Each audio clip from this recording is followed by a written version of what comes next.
Hi, everyone. Welcome back to the Change Your Mind podcast, where we explore personal development, spirituality, and science. I'm your host, Kris Ashley, and I'm really excited for today's episode. I have with me a high performance coach.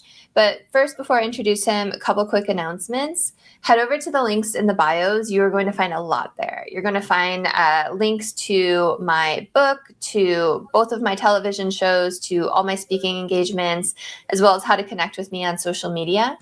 You'll also find ways to connect with my amazing guest and ways to sponsor the podcast and work with me on in my coaching classes. So there's lots there if you want to keep the conversation and the learning going. And as always, this podcast is part of the Los Angeles Tribune Podcast Network. We are doing phenomenal things in personal development. We have events pretty much every month. I was just on stage with Les Brown and Dr. Joe Vitale and Joseph McClendon and Dean Graziosi, and we're having so much fun. Come be a part of it. The summits we're doing are amazing. What if the one thing keeping you stuck is the way you think? Welcome to Change Your Mind with Kris Ashley, the podcast where science meets spirituality and mindset becomes your most powerful tool for transformation. I'm Kris Ashley, author of Change Your Mind to Change Your Reality, trainer, speaker, and lifelong seeker. For years, I battled trauma, depression, anger, chronic illness, low self-worth, and the weight of old stories. Until I discovered how to rewire my mind, reconnect with my divine nature, and consciously create a new reality from the inside out. This show is here to help you do the same. Each week, we explore the intersection of personal development, spirituality, and science, diving into topics like healing, emotional mastery, entrepreneurship, resilience, and the quantum nature of reality. You'll hear powerful stories, gain practical tools, and real conversations that will help you change your perspective, get unshakable confidence, and live the vision your soul has always known is possible. Whether you're navigating a major life shift, building your dream business, or seeking deep healing and alignment, you're in the right place. So if you're ready to break through, take back your power, and create a life on your terms, this is your moment. Let's break free from the patterns that hold us back, awaken to who we truly are, and rise. Your transformation starts now.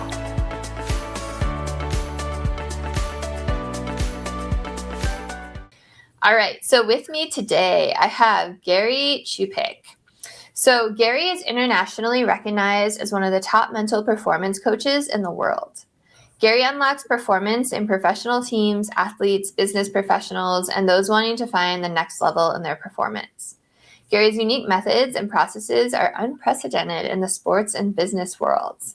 He's an international speaker, writer, and a member of many associations. So welcome, Gary. I'm so glad you're here with me.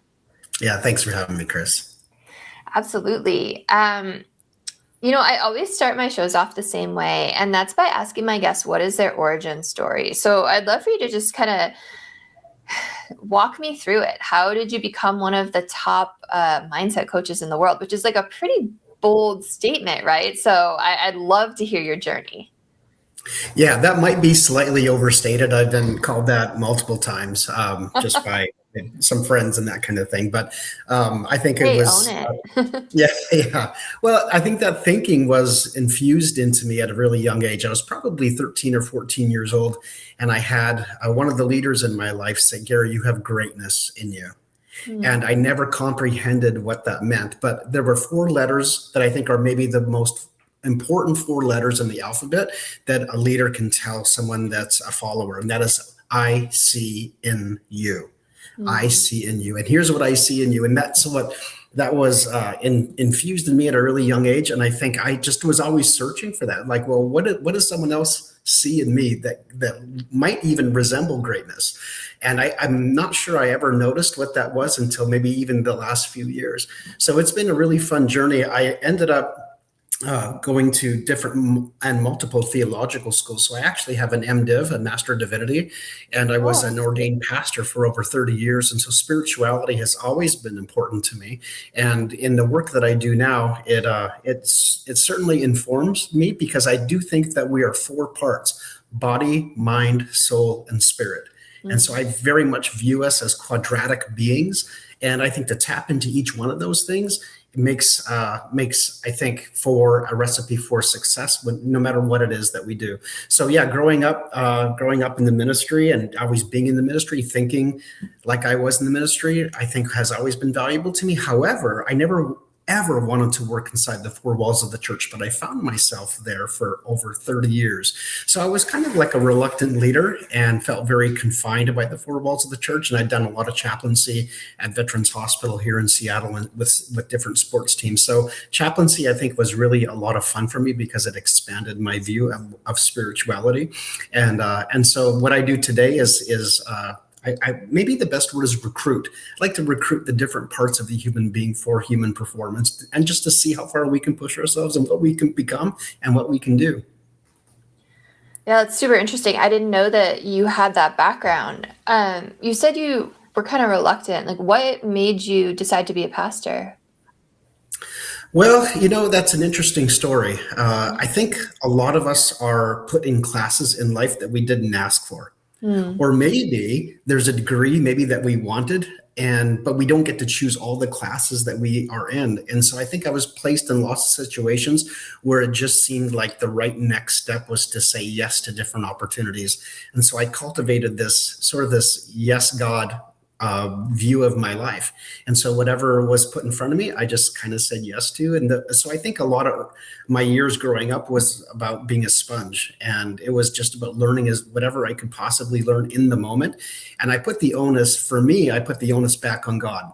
In other words, if you don't want me to pursue certain opportunities that are in front of me, then you should either not give them to me or somehow make it evident that that wasn't the case. And so I've kind of lived my life this way. It's like always a yes, unless it's a no. Yeah, one of my mentors would always say yes unless there's a really good reason to say no. And I've kind of lived my life like that too. So did you grow up in the church and like someone kind of pulled you into it, or what did that look like? Yeah, I grew up in a Christian home and grew up in a really is one of the flagship churches of our denomination in Canada. And by the way, I get to speak there in a couple Sundays from now. I'm pretty excited about that. Very cool. It's quite an honor to do that. But yeah, I grew up in that, but I was always a skeptic. I think the word skeptic I heard recently means to look from afar.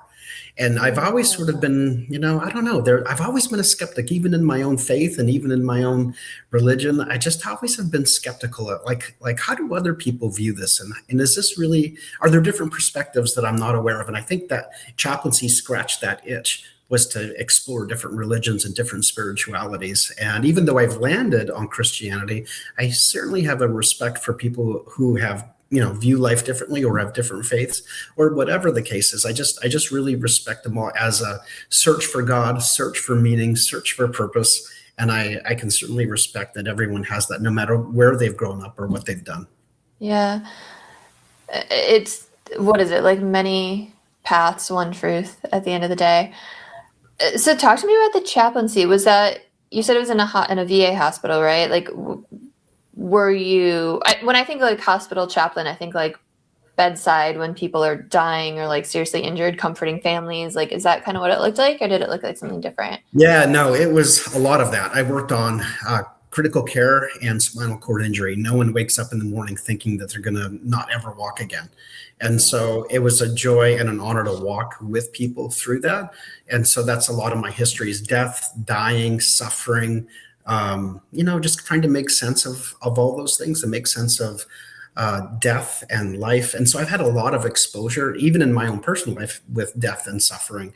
That's been sort of a normal part of my life. And then to make things interesting, I was the chaplain for the Seattle Thunderbirds, the hockey team here in Seattle for 7 years. So I've had a different, whatever the venue has been, it's always been a challenge for me to try and help people connect with God and connect with whatever they felt like was their higher power. And I just viewed myself as someone who would come alongside of people and help. And what I do now with coaching, it's actually not been that different. It's helping people make sense of their lives, how to be at their very best, how to process things by asking really important questions.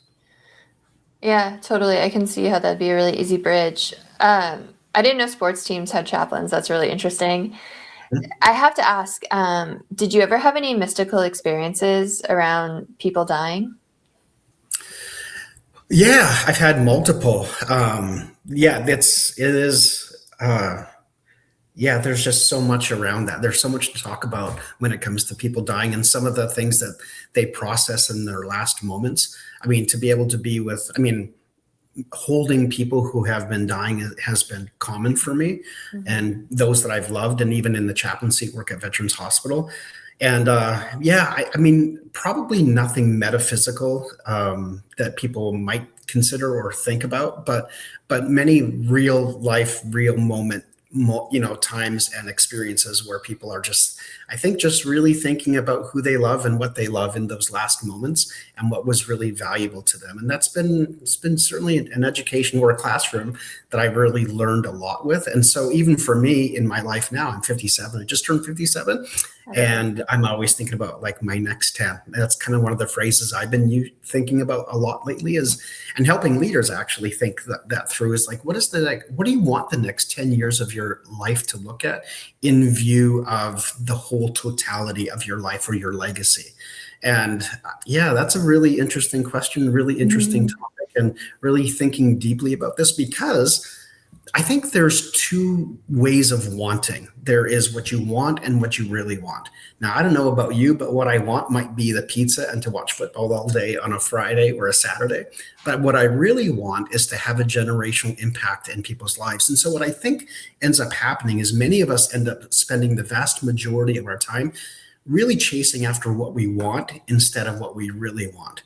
And so I decided that what if I was to like flip that around and spend 80% of my time chasing what I really want, and maybe 10 or 20% chasing after what I think I might want. And that differentiation has been really valuable for me, because now I can isolate and focus my energy and time on the things that really matter to me, and the things that I really want. Yeah, I love that. It makes me think, like, there's that Tony Robbins quote where he's like, people, hopefully I won't butcher it, like, people overestimate what they can get done in a year and underestimate what they can get done in 5 years. But 10 years is a really long stretch. Do you find that when you're coaching people through that, like, I'm trying to like formulate how I'm trying to like get this out. I guess, like, do people overestimate or underestimate what they can get done in 10 years? Does that make Well, sense? yeah, it depends on their age. Oh, So interesting answer. I had the privilege of working on a yacht recently, and there were, I mean, 10 global businessmen, and they were thinking about 10-year periods. Mm-hmm. Where do they want to be 10 years from? I think when you're younger, 10 years is a long time. Like even 5 years is a stretch. I remember when I used to do strategic planning for businesses and nonprofits, we would have a 20-year vision and a 10-year vision. And now the longest vision anybody ever puts together is 5 years. So typically I'd like to do a 1 year vision and a 3 or 4 or 5. So a 3 to 5 year vision. Yeah. Having both of those is pretty valuable, but a 10-year I think is really valuable for people in their 50s and 60s, because they do kind of feel like, okay, what do I want to accomplish in these last few years of my life? And it's interesting. I had a gal who was 61 years old, and she had experienced the death of her husband while he was sleeping at night. He was a business owner. They were business owners, but he just died in his sleep. He was probably in his early 60s as well. And this lady said to me, what do I do with the rest of my life? I have resources, I have time, I have money, and I want to think in terms of the next 10 years of my life. What do I want to do? And so I have something called the game plan for life. And so we talk about, like, what do you want to see happen in the final decade of your life based on your identity? So it's identity based planning or strategic planning for somebody's life. So that's what the game plan for life is. And so she really believed that she really wanted to travel the world and help the less fortunate. And so it was really fun. In fact, it's been so delightful to see her live out her game plan for life in the last decade. And so I think it's been probably 6 or 7 years, and it's fun to see all the pictures on social media of all of the philanthropic work that she's doing. So it's super exciting. Yeah, that's cool. That makes a lot more sense because I'm 40, and when I think, like, I'm like, wow, so much can change in a decade. like so much can change, right? So much can change in a year or 6 months, right? Mhm. But if we're talking about like legacy and, those final working years, someone said to me recently that there's 3 phases you go through in life. It's learning, earning, and returning. And that's really stuck with me. So I can see how someone in those final years is like, okay, I've done this. I'm like ready to give back, or I'm ready to like, finish this for my kids and hand it off, or, that makes a little more sense because Yeah. The game plan for life really what's it called? Is serves it gay plan or gate plan? the game plan. Game plan. Yeah, Okay. the game plan for That life. makes more sense. I was like, I couldn't quite understand. Okay. Yeah, the game plan for it really serves 2 purposes. Number one, it serves for anyone who wants to optimize, like life optimization. Like, how do I do this right? How do I not waste time? How do I make sure I'm doing the right things at the right time? Like that piece. And then there are those that want to figure out what their next steps are. And so that could be the game plan for life. You can use it on a quarterly, or even actually it goes even finer than that, or more zoomed in than that. You could do it. You can use the game plan for life on a daily, weekly, monthly, quarterly, annual, and then pick a 3, 4, or 5 year. And I think it just works for all of those. But the special thing about the game plan for life is it's not based on ambition. It's based on your identity. So I have ambition to do all sorts of things. Like, are you kidding me? Like the world is my clam. Like, I could go do all sorts of things, and I would love to. Yeah. But the things that I'm most likely to be successful at are the things that identify who I am. Like, they're identity based. So when a plan is identity based and it's customizable, you can do that all day long. And I think to be successful at anything requires us to have consistency. So if we're not consistent, we're probably not going to succeed at something. But if it's an identity based game plan, you have a real good shot at doing that, because nobody knows you better than you. Talk to me a little more about what you mean by identity based, because that's really interesting. Yeah. So for example, in terms of leadership, you have, imagine wearing a pair of glasses, and you have a lens on the left eye and a lens on the right eye, and one of them is fit. So that's the name of that lens, is fit, and another one is passion. So when it comes to your passions, or the things that you might feel ambitious about, well, those things are wonderful, but that ambition or that passion can waver, it can change, it can ebb and flow. But when you do things according to the fit or your identity or your personality, that actually has enough longevity to be able to be really great at something. So doing things that are a better fit for you in terms of your personality and identity are actually more advantageous than doing things based on passion and ambition. So just to make sure I'm like understanding correctly, is it like if someone has, strong leadership skills, like the fit would be like in a leadership role of some kind? Is that kind of what you mean? Kind of. For example, like one of the exercises in the game plan for life is what I call a self-scouting report. So it's you just sort of having a moment in the process for you to sort of put down on paper 7 or 8 different kinds of traits that you have. So for example, what are your passions? What are things that are needs? What are desires? What are things that you're good at? What are some of your achievements? And it kind of takes the totality of all of those. Actually, there's 9 different categories. And once we put them all down on paper, we do a little bit of I like to call it an out-of-body experience. Like, they're the ones giving me the words, I'm writing them down.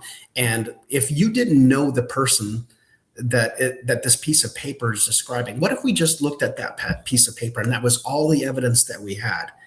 And we just circled the words that all reflected your talent and ability in one color. And then in another color, we would identify the things that have to do with your heart.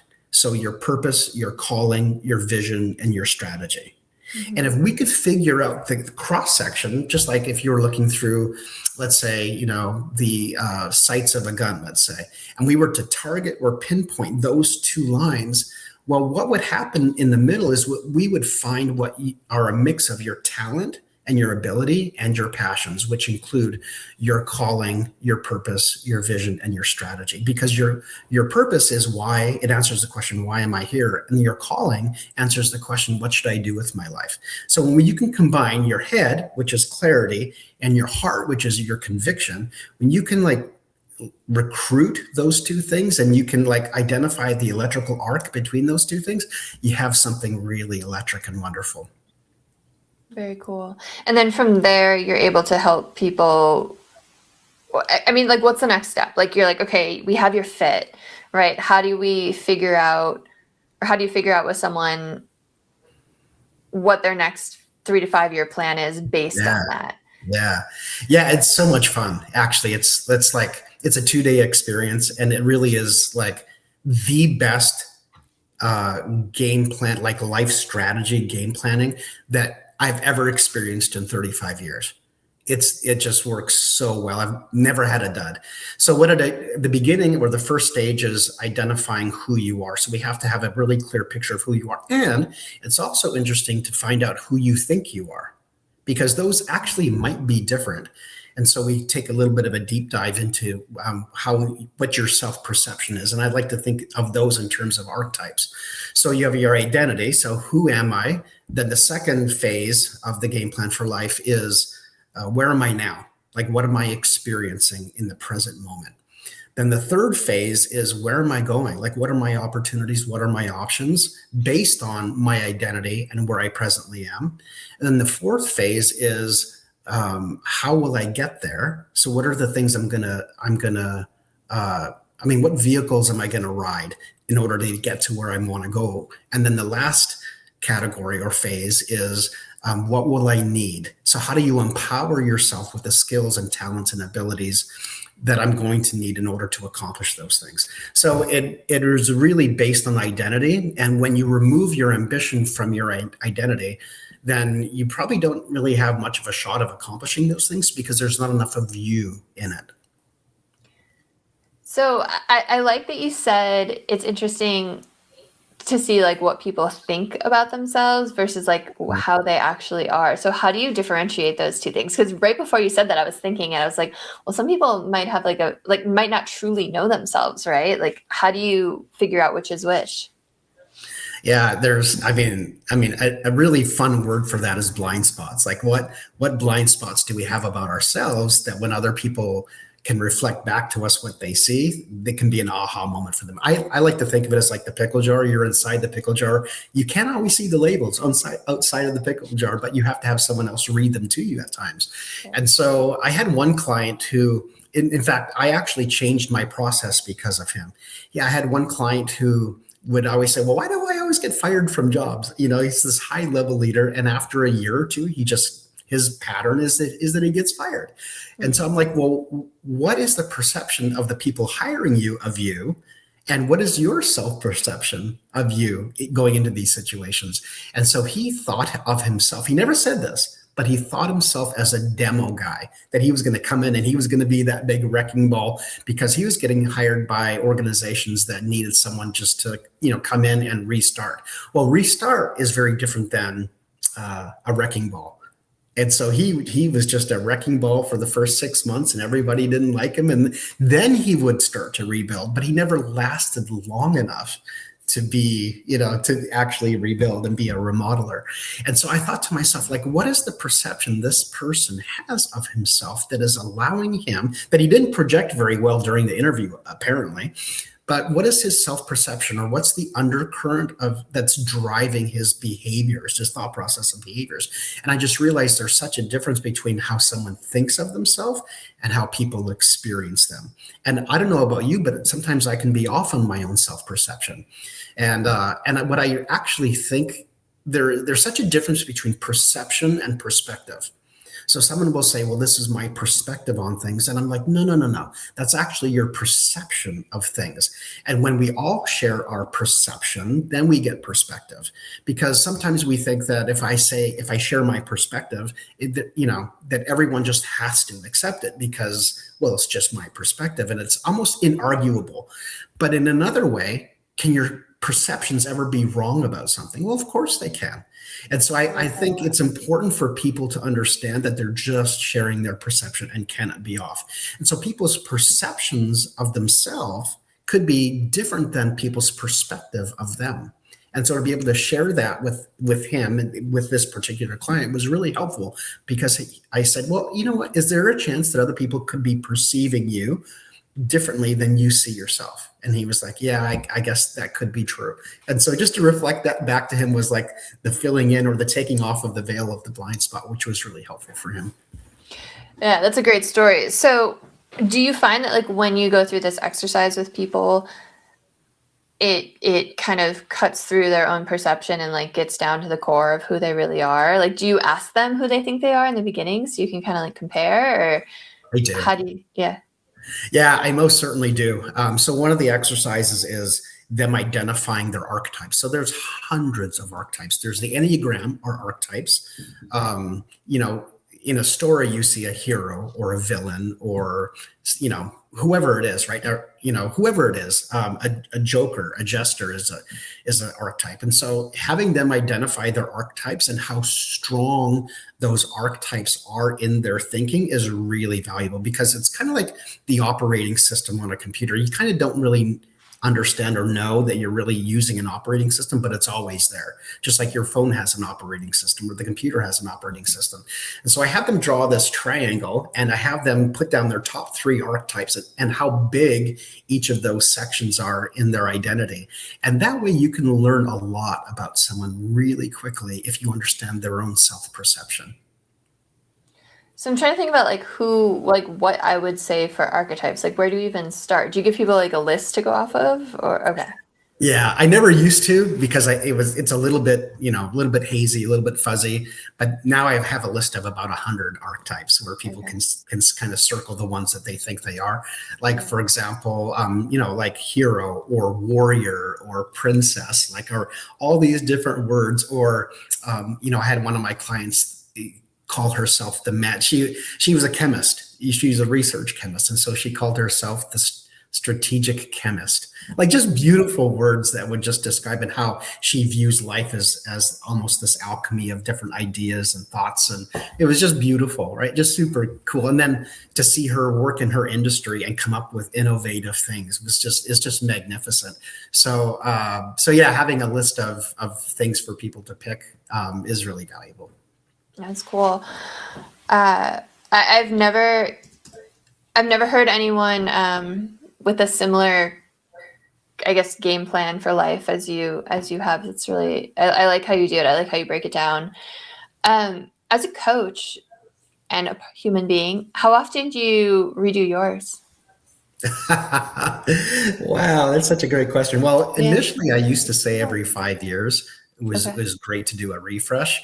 But I've had people refresh it and say, hey, can I hire you for a couple hours and can we just refresh this thing?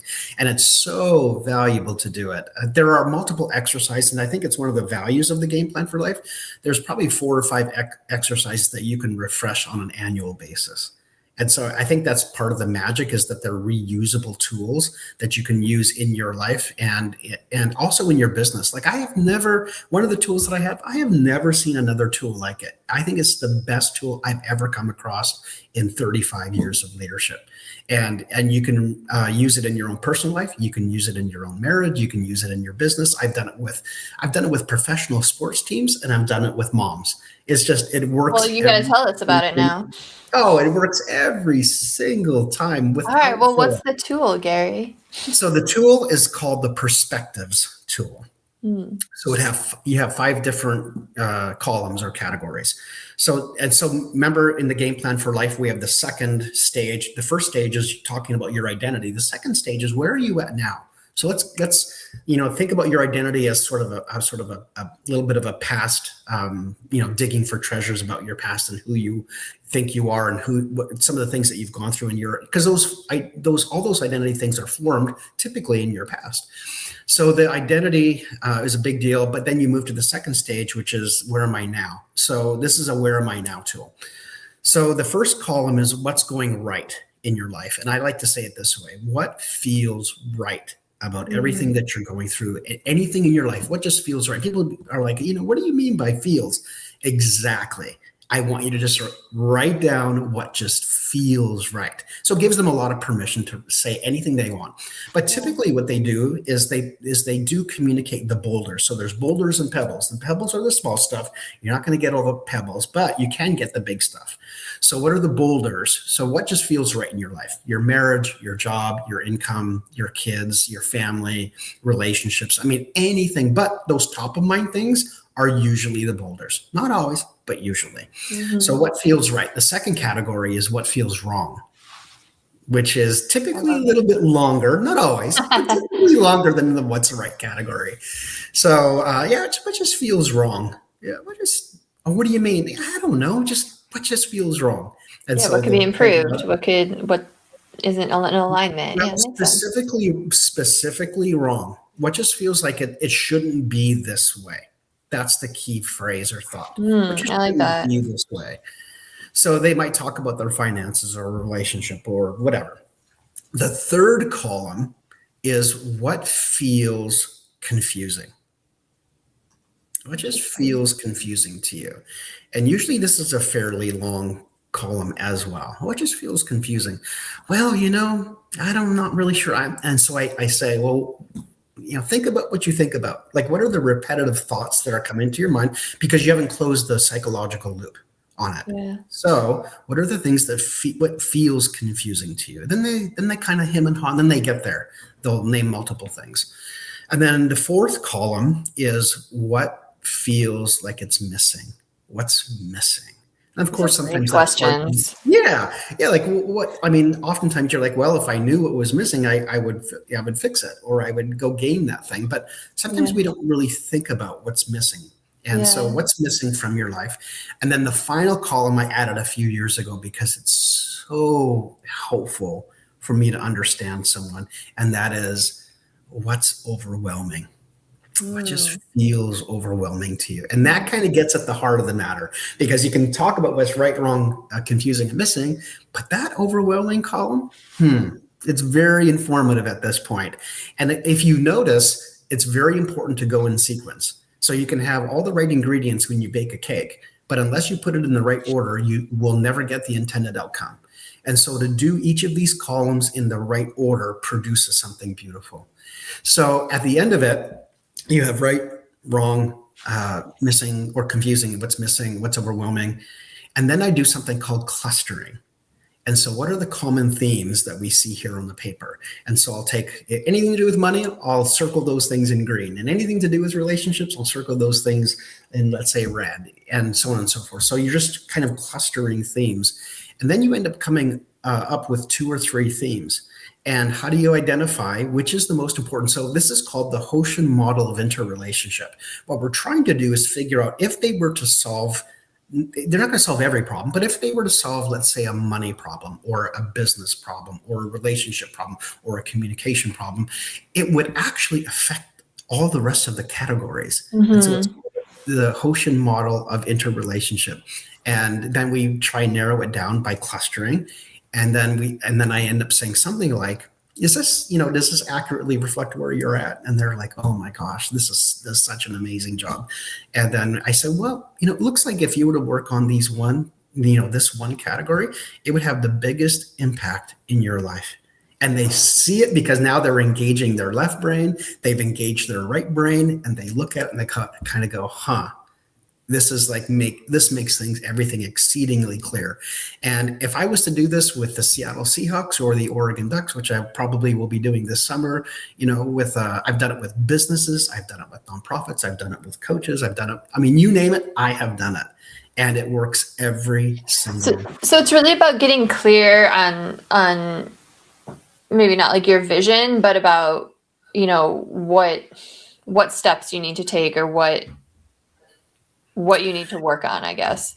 Yeah, exactly. When I think about that, it's like there's so much overlap between, what feels confusing or what feels wrong or what's missing or what's overwhelming. It's kind of like the same answer for all of them. But I've also done a lot of work where I'm like, I know exactly what where the blind spots are, where I want to – move next. And I can imagine for like someone that doesn't spend a lot of time being introspective, like this can get a lot of clarity. Like I can see how someone could get like really clear and have aha moments from this.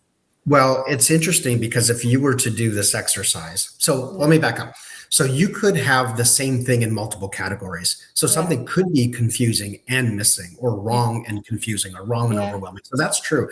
But if you were to do this exercise a year from now, I mean, take your life. If you were to do this exercise now compared to a year from now, you might have very different things on this list. Oh, totally. Yeah. And it should, hopefully, I mean, ideally, that would be the way that it is. And one of the other indicators that we have, there's actually two other major indicators that are part of this exercise. Number one is, what is today's status? So a red is, it's urgent and it's got to change. I always think of blood, right? It's got to change. It's critical. It's something that has to be done now. So we'll mark each one of those things on all 5 of those columns. We'll give it a red. Or a yellow is, it's okay. Or a green, which is, it's great. And so I'll have them go through each one of those things. Everything that they mentioned will get either a red, green, or yellow. And then this is where the magic happens, is we put a check mark in one of 3 columns, which is a controllability option that they have. So do they have no control, partial control, or full control of each of those things? And the aha moment comes when they realize that they have far more control than they ever thought they did. Because, and the reason why it's so important is because if you don't think or believe that you have control over something, you will view yourself as a victim. And if you are a victim, look at this. If you're a victim and you feel that long enough, you will get discouraged. And if you believe that and think about that too long, you will become depressed. And if you do that too long, you will get, really suicidal. Because what ends up happening is people, when they are in discouragement or depression long enough, they just stop feeling things. And, because you're giving up hope, because you don't think that you can change anything. But when you feel empowered, as if you have a lot of volition, which you do, you can do something about most of those things that are on that list. So most of them are either partial or full control. And I think when people see that, they kind of go, wait a minute, I think I've just lost hope in these areas of my life that I can do anything about them. Now, you don't have full, you may not have complete controllability over solving something, but you have full control over your ability to make a difference or improve that area. And that's what I'm really searching for, is not whether you have full control over snapping your fingers and making something different, but what is your ability to actually make change come about in this area of your life? What, can you, let's say, even though you might have partial control over something, but there's something that you can do. And so what is it that you can do to improve that area of your life? So it's really tremendous and empowering people that they do have more control and they believe that they do. Yeah, I think that's so important. I think you nailed it. There's always something we can do, and there's some tool that we have available, right? And sometimes it takes a third person objective party to kind of pull us out of our own despair, because sometimes people can be so close to things, right? Or they've been in it for so long that having someone else be like, well, what are some steps that you can take in this other direction, right? And then as you know, it's as you keep going, more tools become available, right? More paths open up. I like to say, never underestimate the power of a small step, right? From one small step, you might meet someone who could help you, or you might be able to heal something, or some door might open that brings some other new opportunity. So I think just creating movement for someone can be just so empowering. Oh, I love that. I was just chatting with somebody at the gym this morning, and I was talking about, do you realize the difference a week can make in your life? Yes, of course, things take time to change. And sometimes some of the bigger stuff does take time, but do you realize the difference a week can make? Imagine taking steps every day for the next week to change something, and then looking back a week from week, or looking forward a week from now. It's wow, look what happened in a week. So much can change in a week. It's just so much if we'll take action on it. Yeah, it's so true. I love that you said that. I had that kind of week myself, where it's like I look back and it's like, oh, there was an idea this week, and then there was, a low moment, and then there was a high moment, and then this opportunity came, and then that opportunity came, and it's like, wow, I'm in like a totally different Thank state you. than a Yeah. week ago. Yeah, Yeah. I love that you just called that out. I call it the difference between directional leadership and positional leadership. So positional is what position have I achieved so that I can make the decisions that I want to make.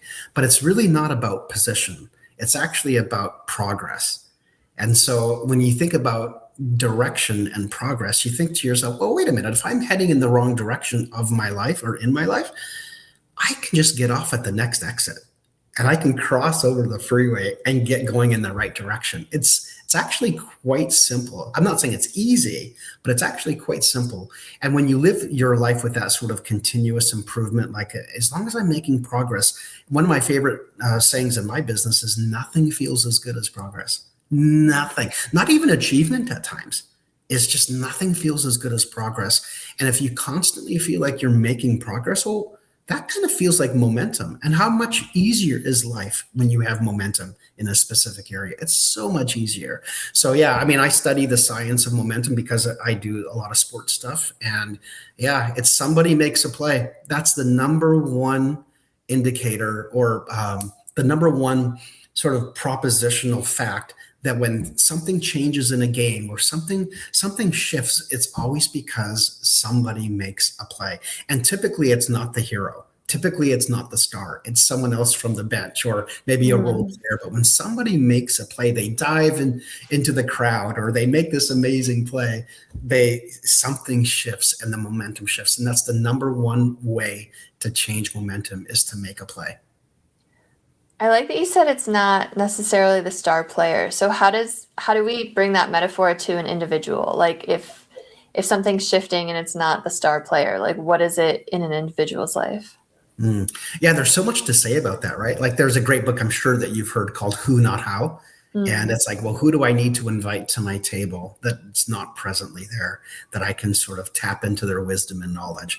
Like, do not do things on your own. It is such a waste of time. Get a coach, get a mentor, get someone in your life who's been there and done that. Because I like to say it this way, that a lot of life is going uphill. Like it is like going up the stairs or uphill in the wind. It's hard to do, but relationships and connections are the elevators. And when you get in the right room with the right people, it's just such a game changer. So the idea is like, yeah, like who can I invite to my table to be a hero for me? And it might not be who I think. It might be a coach. It might be a mentor. It could be someone that's just you find really valuable in your life. Like quit trying to figure it out and just ask questions, because David Meltzer, good friend of mine, David always says, asking questions is a sign of humility, and it's a good thing. So yeah, don't be afraid. Don't try and figure it on your own. Don't be afraid to ask questions. So that's the first thought that comes to my mind is like, yeah, show enough humility to ask lots of questions. And yeah, you never know who the hero could be, but it's almost always a who. It's never a how. It's almost always a who. I feel like I was like meant to talk to you today because you keep talking about like things that are like so relevant in my life right now. Like the who could you invite to your table, just it again had a crazy week where it was that moment where there were certain who's that like came and like moved things so farther forward, Mm-hmm. where like a week ago I felt stuck in certain categories, and all of a sudden it's like all these opportunities are open, and it's because of people that I reached out to. So like I just want to highlight like everything you're saying is so true.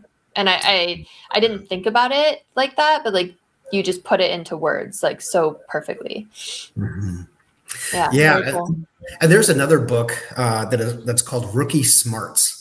It's a wonderful book because what it does is it allows you to recruit people into your world that may not be experts, but somehow they just bring these rookies that, let's say they get, the first stringer gets injured and this rookie gets thrown into the mix and they perform so well. And because they bring different things to the table that we never even imagined existed. And all of a sudden, this person brings their rookie mentality, their rookie attitude, their rookie learning, ambition, everything like that. And they just come to the table and they just change things for everybody. So we should never discount the person who, maybe we think that we have to get, the best mentor or the best coach in the world. Well, not necessarily. The rookie can actually make a huge difference in your organization as well. Yeah, I like that. I mean, I've also heard, especially when it comes to coaching, like there's that advice, right? When people are like, who am I to coach anyone? They have that imposter syndrome. It's like, well, you only have to be a couple steps ahead of the people you're coaching, right? And it kind of makes me think about that, right? Like if someone's just a step or two ahead of you and they've unlocked something or figured something out that you haven't yet, then they're going to be incredibly valuable, right? To help you get to that next step. Very much so. I love that. That's beautiful. Yeah, very cool. It has been so great to talk to you. I feel like this time has flown by. If you want to take a moment and just let people know how they can work with you, because I'm sure after hearing about all these great tools and all the people that you've helped, there's a lot of listeners that are going to want to sign up. Oh, you're so kind to ask. Most of my clients live on Instagram or LinkedIn. And so that's where people can find me. So Gary Chupik on LinkedIn, Gary Chupik, Chupik. And you can find me on LinkedIn there. And then on Instagram, it's Elite Mindset. And I'm the guy with the blue verified dot. There's different accounts named Elite Mindset, but I'm the one with the blue verified dot. And they can find me there and reach out anytime they want. Amazing. Well, thank you so much. Everyone go check out Gary on Instagram. And if this episode resonated with you, send it to someone you think would resonate with them. Like, comment, share, subscribe. Let's help lift humanity up. Have a great week, everyone. I'll see you next time.